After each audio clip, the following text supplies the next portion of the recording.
Students, जैसा कि आप देख रहे हैं, मैं एक बार फिर से आपके सामने प्रेजेंट परफेक्ट टेंस का पहला भाग लेकर हाजिर हूँ। Affirmative sentence.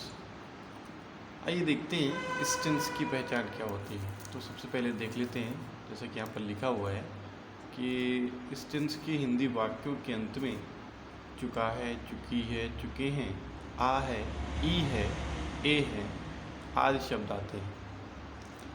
तो आइए देखते हैं इस टेंस के यूज़ कहाँ पर करते हैं। तो इस टेंस का यूज़ तब करते हैं जब कोई कार्य तुरंत पूर्ण हुआ हो या तुरंत समाप्त हुआ हो, या सब्जेक्ट ने कोई कार्य तुरंत समाप्त किया हो, तब वहाँ पर इस टेंस का प्रयोग किया जाता है। अगर कार्य को समाप्त हुए काफ़ी समय हो गया हो, या कुछ समय पहले काफ़ी समय या कुछ समय हो गया हो, तो वहाँ पर हम पास्ट इंडेफिनिट टेंस का प्रयोग करते हैं। लेकिन अगर कार्य तुरंत समाप्त हुआ हो तो वहाँ पर हम प्रेजेंट परफेक्ट टेंस का प्रयोग करते हैं। आइए देखते हैं इसका स्ट्रक्चर क्या होता है। जैसा कि यहाँ पर लिखा हुआ है, सबसे पहले हम लिखते हैं सब्जेक्ट, उसके बाद लिखते हैं हेल्पिंग वर्ब हैज़ या हैव, उसके बाद मेन वर्ब की थर्ड फॉर्म, और फिर लिखते हैं ऑब्जेक्ट। इस तरह से हम इसको इंग्लिश में ट्रांसलेट करते हैं। आइए इसके रूल्स देख लेते हैं। जैसे कि आप यहाँ पर देख रहे हैं, इनके रूल लिखे हुए हैं। तो इसका पहला रूल जो लिखा हुआ है, तो यहाँ पर लिखा है कि ऐसे हिंदी वाक्यों की अंग्रेजी बनाते समय हेल्पिंग वर्ब हैज़ का प्रयोग सिंगुलर सब्जेक्ट के साथ होता है। दूसरा रूल है हेल्पिंग वर्ब हैव का प्रयोग प्लूरल सब्जेक्ट के साथ होता है। तो इस प्रकार से हैज़ और हैव का प्रयोग होता है।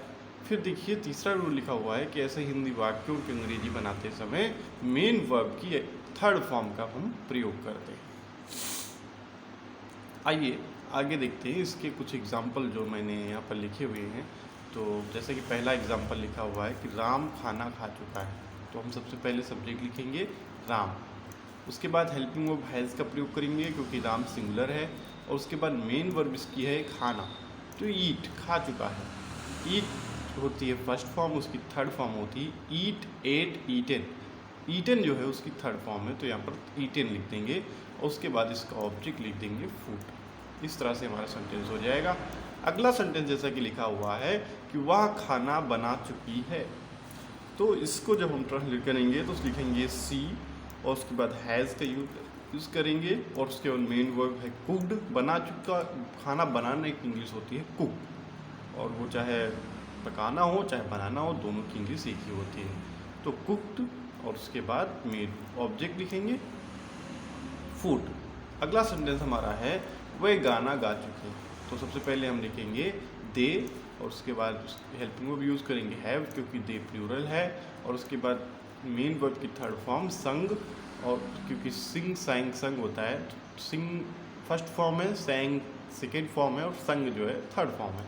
फिर उसके बाद ऑब्जेक्ट लिखेंगे ए शॉ। अगला सेंटेंस जैसा कि आप देख रहे हैं लिखा हुआ है मैंने फल खरीद लिए हैं, तो यहाँ पर देखिए ए है आया है, तो ए है, ई है और आ है, ये शब्द जब आते हैं और कार्य तुरंत समाप्त हुआ होता है, तब हम वहाँ पर पास्ट प्रेजेंट परफेक्ट टेंस का ही यूज़ करते हैं।